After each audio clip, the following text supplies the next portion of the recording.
салом дӯстон, футболи клубҳо ба таътил рафтааст ва моро 2 ҳафта тимҳои мунтахаб бо рақобатҳои ҷолибу диданӣ намегузоранд ки пазмони мусобиқаҳои топ-5 шавем.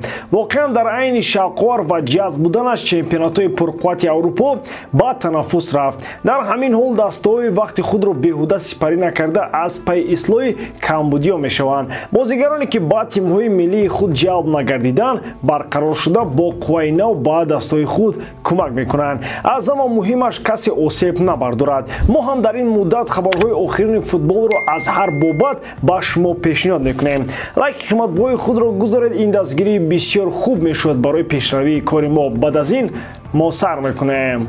Дӯстон, футболи бошгоҳӣ ба танаффус рафт, аммо бозиҳои мунтахабҳо наимонанд ки мо зиқ шавем. Лидерони гурӯҳи А Испания ва Шотландия байни худ зурро муайян мекунанд. Хорватия Туркияро пешвоз мегирад, Фаронса ба меҳмонии Нидерландия меравад, а Украинаро бозӣ бо Македонияи Шимолӣ интизор аст. Чӣ гуна сенсатсияҳо моро мунтахабҳо тайёр карданд. Тамошои рақобатҳоро бо 1x бозам ҷолибтар гардонед. Дар он ҷо регистратсияи осон, пур кардани маблағ аз тамоми гӯшаву канори дунё, вале аз ҳам муҳим, бонус то ҳаҷми $100 дар аввалин пардохт бо промокоди AMG 0777 ссилкаи бозӣ дар комментарияи ин видео.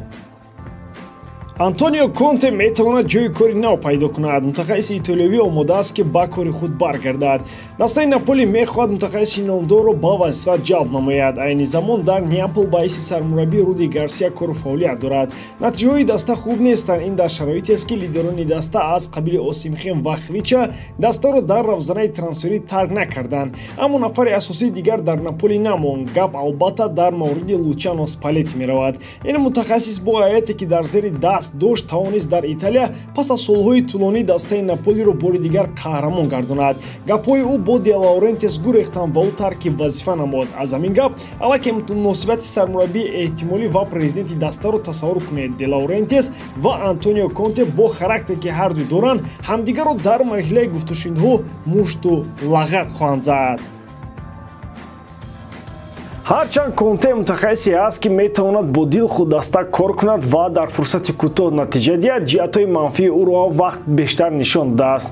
Аз ҳамаи дастҳо ӯ бо скандал рафт. ҷойи кори охирини Антонио Конте дастаи Тоттенхем буд ки он ҷо ҳам бо футболбозон ҳам бо роҳбарият ва ҳам бо мухлисон муносибати бисёр бад дошт. Пеш аз он ҳам дар Ювентус, Интер ва Челси Конте натиҷаҳои хуб дошт, вале ин ҳама дар оғози кор буд. Дар солҳои навбатӣ ӯ бо ҳама ба ҷангу ҷанҷол мехест. Президенти Наполи Де Лаурентис тибқи хабарҳои охир аллакай бо ин мутахассис ба тамос баромадааст. Руди Гарсия дар ҳар фурсат метавонад аз вазифа ронда шавад. Аз ин лиҳоз неаполитянҳо гуфтушунидро бо ин мутахассис оғоз мекунанд ва аммо ба кори дарозмуддати Конте дар Наполи боварӣ кардан хеле мушкил аст. чунон менамояд ки овардани Конте танҳо ҳалли муваққатии мушкилиҳои Наполи аст.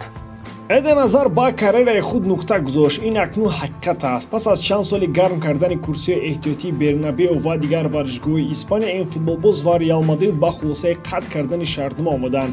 ӯ бедаста буд ва ҳамин тавр карьерашро бо чунин суханҳо ҷамъбаст кард. Ягон рӯзе фаро мерасад ки ту ба худ мегӯӣ тамом, бас аст. Акнун вақти будан ба аҳлу оила ва пайвандон аст. Азар танҳо 32 сол дорад. Дар шароити имрӯза ки тибби варзишӣ хеле пеш рафтааст, бозигарон то 40 солагӣ метавонанд бозӣ кунанд. Агар қаблан танҳо дарвозабонҳои солхӯрдаро дар футбол медидем, айни замон бозигарони дигар мавқеҳо ки таги 40 ҳастанд бозӣ доранд. Азар аз зумраи чунин бозигарон нашуд. футболбозе ки ҳам падар ва ҳам модараш ба футбол машғул буданд, ӯ ки аз 4 писар аз ҳама калонӣ буд, тақдираш муайян карда шуд. Азар футболбоз шуд, касби падару модар гирифт. Дар дастаи Лил Фаронса бозигари мазкур ба доираи васеъи футболӣ шинос шуд. Бозигари ҷавон соли 2012 ба Челси ки қаҳрамони Лигаи Чемпионҳо шуд, гузариш намуд. Дар Аврупо ва дар Англия ӯ ба гирифтани ҷоизаҳои зиёд ноил шуд.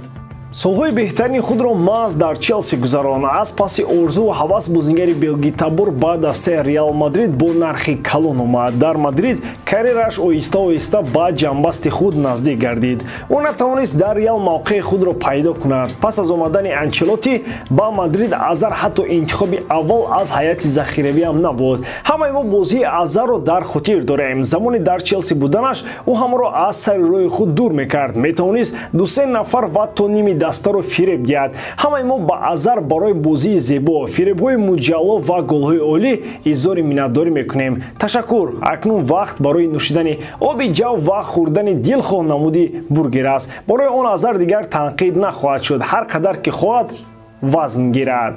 Месси пас аз он ки дастаи худро ба марҳилаи плей-оффи МЛС бароварда натавонист, метавонад аз чемпионати ин минтақа ба тарафи дигари уқёнус ба биёбонҳои араб равад. Арабҳо аз идея эҳё кардани рақобати Месси ва Роналду даст накашиданд. онҳо ҳамаи корро ба хотири имиҷи чемпионати худ анҷом хоҳанд дод. ин як роҳи ҷалби таваҷҷӯҳи бузург ба чемпионати ин кишвар мебошад. айни замон рақобати дар олами футбол мисли Мессию Роналду нест. ду бозингаре нестанд ки дар як сатҳ баромади олӣ доранд ва метавонанд бо ҳамдигар ҳатто душман шаванд.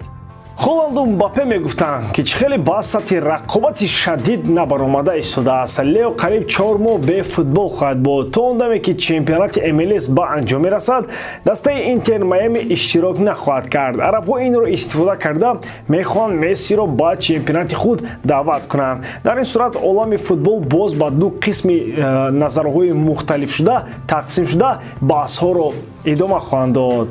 собиқ бозингари Реал Мадрид меросхӯри тоҷу тахти Месси ва Роналдуро интихоб кард. Интихобаш аҷиб аст, аммо ӯро метавон фаҳмид. Гути ишора намуд ки Ҷуд Беллингем он нафаре аст ки пас аз Месси ва Роналду ба тахти футболи ҷаҳонӣ мебарояд. Гути ин андешаи худро бо чунин суханҳо кӯшиши исботкунӣ кард. мухлисони Реал Мадрид Ҷуд Беллингемро дӯст медоранд. ин сабаби худро дорад. ӯ воқеан мехост ба Реал Мадрид гузарад ва дар ин тим бозӣ кунад. На танҳо бо сухан гуфт, балки дар амал ҳам иҷро намуд. ин дар ҳолест ки бозингари дигар танҳо бо сухан ин гапҳоро мезад. ҳама фикр мекарданд ки пас аз Мессию Роналду дар тахти футболи ҷаҳонӣ Винисиус, Мбаппе ва Холланд хоҳанд буд. аммо Беллингем ягона нафаре буд ки як чизро пай бурд. ӯ дарк кард ки Мессию Роналду тоҷи худро монданд ва айни замон ҳеҷ кас онро нагирифтааст. Беллингем бошад бо қадамҳои устувор ба сӯи он меравад. қайд намуд Гути. метавон ин суханҳоро баҳс кард. Беллингем дар дастаи мисли сатҳи Реал Мадрид аввалин мавсимро гузаронида истодааст, ҳарчанд мавсими олиам бошад. Мбаппе, Винисиус ва Холланд ҳар се чанд мавсим дар сатҳи боло ҳастанд.